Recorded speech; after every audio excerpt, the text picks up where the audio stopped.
High guys, welcome to my YouTube channel. आजचा blog खूप special होणार आहे कारण की आज आम्ही चाललो आहे ट्रिपला, ते सुद्धा जम्मू काश्मीरला. त्यासाठी मी हा एक सुंदर असा आजचा ब्लॉग तयार करणार आहे. सो हा व्हिडिओ शेवटपर्यंत नक्की बघा. ते सुद्धा इथे तयार होणं चालेल. मग मी हाय कर बाकी तर सुंदर मस्त दिसते. काय करते? सापडलंच नाही का तुला अजून? हाय करा.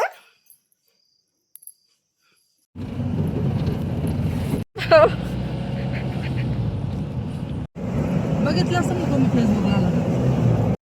आत्ताच आम्ही लोहगावच्या एअरपोर्टला पोचले. आता सर्व प्रोसेस करू आपण स्टेप बाय स्टेप, आणि ते तुम्हाला मी दाखवते आम्ही कसं करतो कसं नाही ते. आता आम्ही चाललो हे सर्व घेऊन चेकिंगला बॅग. आता बॅग चेकिंगला गेल्यावर तिथे आता आम्ही सर्व प्रोसेस करणार आणि मग वरती असतं एक, आणि मग तिथे जाऊन बसणार.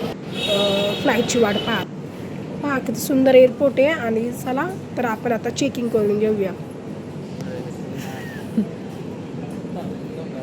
मम्मीने सर्व बॅगा घेतल्या होत्या. आता आपण पाहूया. पप्पा आता प्रोसेस करतील थोड्याच वेळात. आता प्रोसेस चालू झाली आहे सर्व. आता आपले पहिल्यांदा बॅगा आता पुढे जाणार, मग आपण जाणार, असं असतं ते.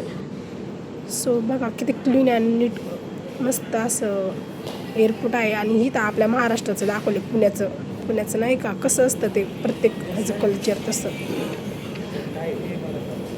चला आता पुढे जाऊया आता पटपट.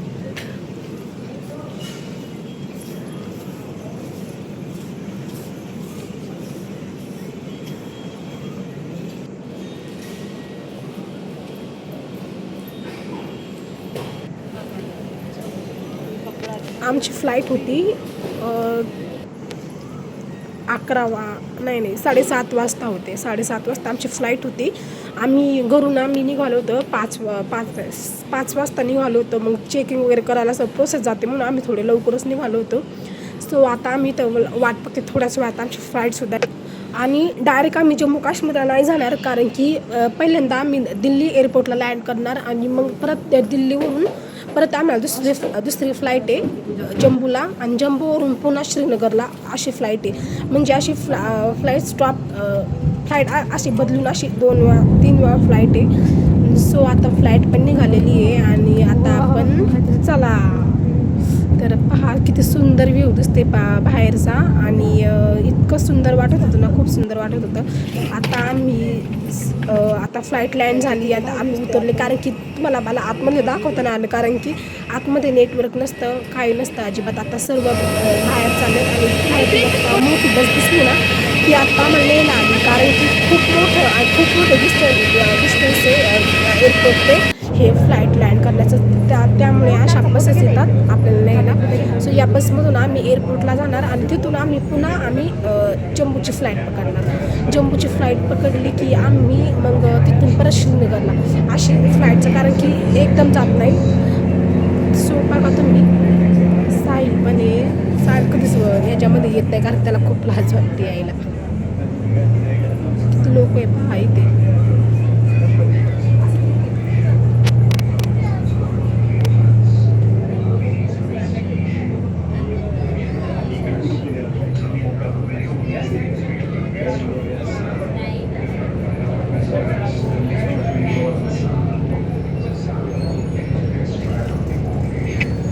आणि आता इथे हे सर्व दिलं होतं कोणती फ्लाईट कधी येणार कधी नाही ते ह्या बोर्डवर. सो आता पाहतात की नक्की कोणत्या रूटला जायचं आहे, कारण की आम्ही आलो होतो आधी पण आत्ता थोडंसं कन्फ्युजन होतं, कसं करायचं कसं नाही ते कळत नाही.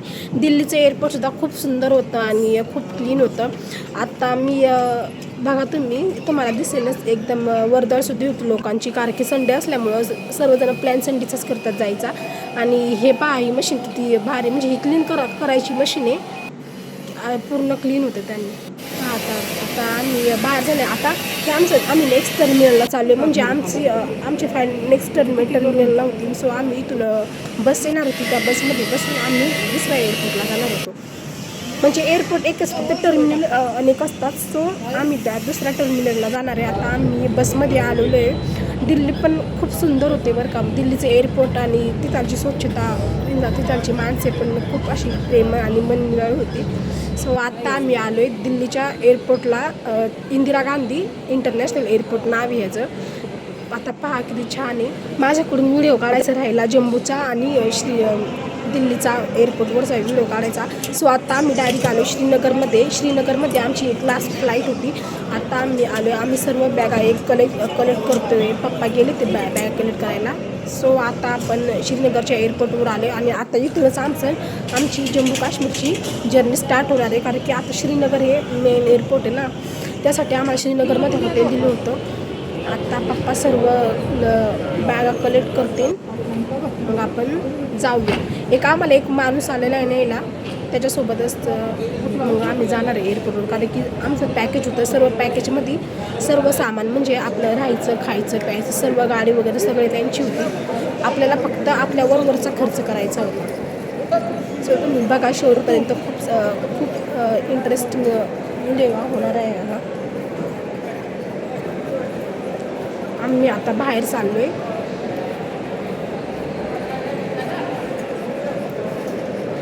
आणि एक सांगायचं राहिलं की नाही, इथे जम्मू काश्मीरमध्ये आपलं एअरटेलचं सिम चालतच नाही. कारण की ते वेगळंच सिम चालतं तिथं. सो आम्हाला तिथं गेला नवीन सिम घ्यावं लागलं तेव्हा आणि आमचा एअरटेलचं जोपर्यंत श्रीनगरमध्ये होतं तोपर्यंत आमचं कार्डच बंद होतं. सो आता तुम्ही पाहू शकता का, तो एक माणूस येलो कपड्यावाला तो आम्हाला न्यायला आला आहे. पप्पाचं पण नाव पण दिसते त्यात. इथे एक सोमनाथ भाऊसाहेब चव्हाण. ओके. हां, चलो फिर गड्डी में. तो ड्रायव्हर सुद्धा खूप मनमिळाऊ होता. त्यांनी आम्हाला संपूर्ण सगळे स्पॉट एकदम व्यवस्थित पद्धतीने आम्हाला त्यांनी फिरवले. आणि आता आपण आपली स्टार्ट करूया जम्मू काश्मीरची जर्नी. पण पूर्ण हा आता मी सर्व जर ह्यातच टाकलं तर हा व्हिडिओ खूप लॉंग होईल. सो मी तुम्हाला आत्तापर्यंत आमचा पुण्यातून श्रीनगरला येण्याचा प्रवास दाखवला. आता इथून पुढच्या व्हिडिओमध्ये तुम्हाला एक पार्ट मी प्रत्येक पार्ट दाखवत जाईन. सो हा आहे आपला हा पहिला व्हिडिओ. आणि आता पुढचा व्हिडिओ मी तुम्हाला नेक्स्ट पार्टमध्ये दाखवेन. सो या व्हिडिओला नक्की लाईक करा, कमेंट करा आणि शेअर नक्की करा. पहा तुम्ही.